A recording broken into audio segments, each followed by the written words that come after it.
Good morning. It is September 20th. I'm here to do your 3-card draw. I've already pre-shuffled my Maps Oracle deck and I have pulled 3 cards. So you can either pick one of the 3 cards or you can take the whole thing as one reading.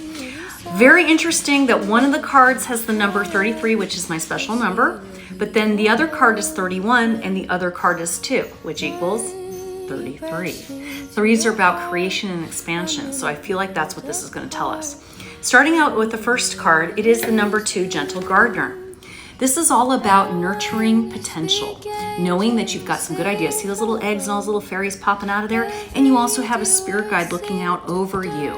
This could involve some partnership. Don't be afraid to ask somebody to assist you or help you or even just give you some input.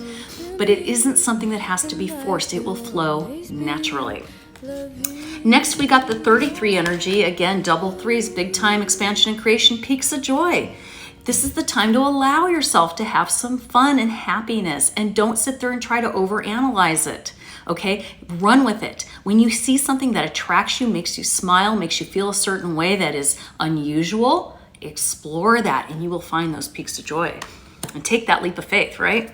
Lastly, we did get the 31, Dry Desert. This is all about kind of isolating yourself for a while, feeling maybe a little bit lonely, but see in the distance, she sees those big cactus. She knows that there is some relief coming, and she's not running. Look, she's walking very casually, very proudly with her head up. So you know you're going to get through this. It's not going to continue to be tough. So just know that in your heart, and you have a awesome day. Mwah!